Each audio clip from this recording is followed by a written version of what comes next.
All right, so let's take a look at the swing again. This is the down the line view here. Oh.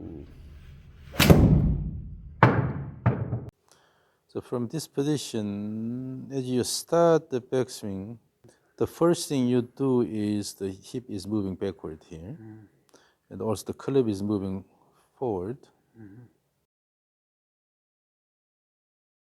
Yeah, away. So essentially what you have is from here, as you start, you're going to this position.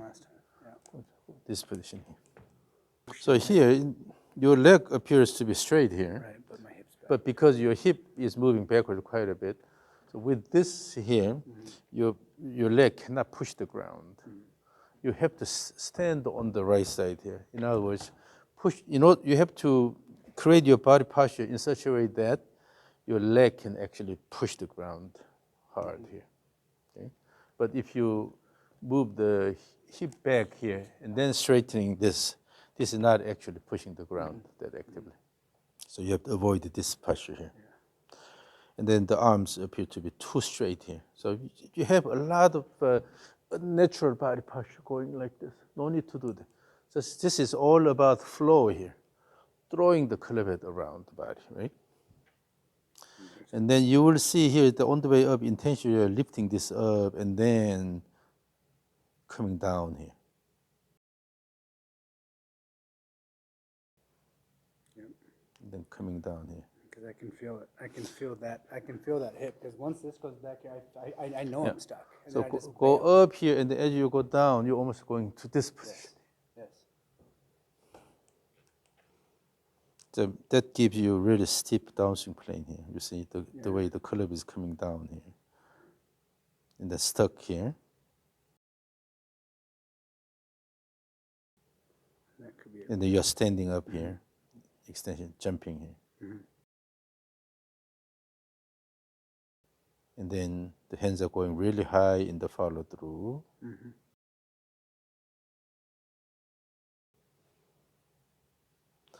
Now the rear view here. The initial shift is okay. But you really have to, instead of moving the hip backward, when you have initial shift here, that should allow you to use the right leg as foundation and a good net push here. Yeah. So the force, the total force should go above your body weight. Yeah. But it's because it's shifting and then the pelvis is going backward here. That's why you cannot push it. Yeah, because that's what I don't feel. Like when I do it slow, I can feel me pushing the ground, but once I start moving, I can't feel this push, so I dump. I just feel I've always felt that.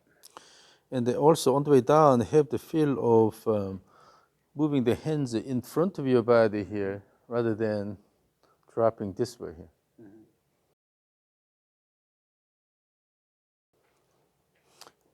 When you start the downswing motion here, your elbow is going further behind your body here, coming down this way here. Instead, from here, throw and then give enough time here. In the backswing, you have this turning motion here. Turn the coiled body, and you'll feel the tension here. Because your upper body wants to go that way, but your hip muscles are holding it here. It does not allow you to go further here. With that, the hip muscles will feel the tension here. You have the image of turning around over the right leg.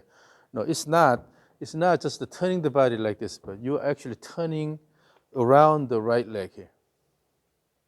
So you have to support your body with the right leg, and then turn around the right leg here. Then most of the force should happen or act below the ball of foot here. Okay, so your instep should stay on the ground here. And from there, you don't have to shift a lot this way here. So just to go up, wait, and then just to drop the knee a little bit. That's all you need. This is shift motion here. Instead of intentionally try to slide this here. So go up and then bend the knee a little bit, then you are ready, and then kick the ground and throw here. So the elbow has to come in front of your body rather than this way here. Because you made the reference of when you're coming up here and you're shifting. Think about like falling versus Just dropping the left knee, that's enough. But when you slide the pelvis too much, then what happens is, you look at the left foot here. Left foot is turning quite a bit here. Yep. And then left foot turns this way, and then the instep leaves the ground quite a bit here. I'm not posting on that lead side. So go here, and then wait, and then drop the left knee. It's already too much. Shifted too much. Your left hip is going backward too much. No. Do not slide this.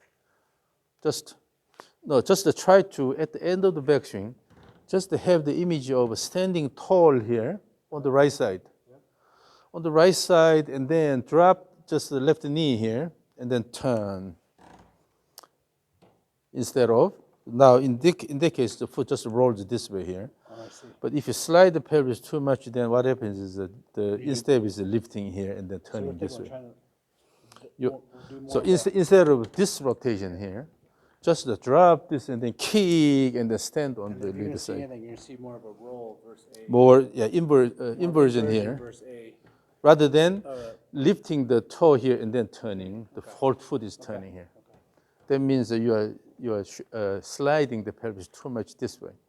When you slide this much and then eventually try to turn, obviously you will see that the instep is leaving the ground early and the hip is moving backward too much here. So, but in order to avoid all this, you should be able to feel standing tall on this side here, on the right side here. If the hip goes backward quite a bit and then you're going to this position, the next motion is the sliding here. Then try to open. Instead, stand on the right side and then stand on the left side. Stand on the right side, stand on the left side. No, already you slid the pelvis. No, that's the sliding. So here, and then think about. So here, just rather assume reverse pivot, slight reverse pivot here. So in this, you're dropping the knee, left knee a little bit. Yeah. This is the shift motion here. And then just from there, push the ground and turn here. Okay. So I'm going here and then doing this. First coming up here. Because you have tendency of leaning away. Okay. With that, the pelvis, the hip is moving backward quite a bit. In this position, naturally your next motion is dropping this side here and then sliding like this, then turn. That's what you do. Still is a sliding. So here, try to avoid, and then have a more reverse pivot posture here. Reverse pivot posture. Stand on the right side more here. No need to turn that. So keep the orientation of the feet. Okay. Yep. So if this knee goes in this way, that means you already turned too much. And also in the backswing, eliminate the thought of rotating. Okay. Just to have a lateral motion. You're throwing the hands and the club laterally and stand tall here. And then in this one, okay, just to drop the left knee slightly, and then from there, push the ground and turn. Bring the hip up. Bring the hip up. No, you're turning quite a bit. So here, stand tall here.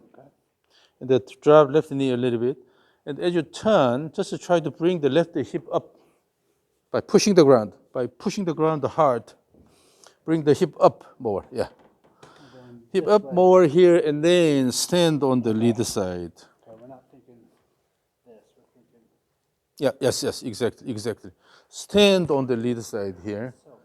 Instead of slide and then moving the hip backward. It's funny because I can tell all the lessons I've taken, all they ever talked about was trying to turn. So we spent so much time trying to use the pivoting force. Should I sit there and drop and turn? That's okay. So I see the same problem all the time. So I can fix the problem that's again and again. When you come here, like me doing this doesn't feel like I'm doing much, but like Maybe after my retirement from the university, I can open my studio and keep fixing the same problem again and again. That's what's so freaking interesting about like just this moment in time. So Let's start with the simple. Let's start with something simple.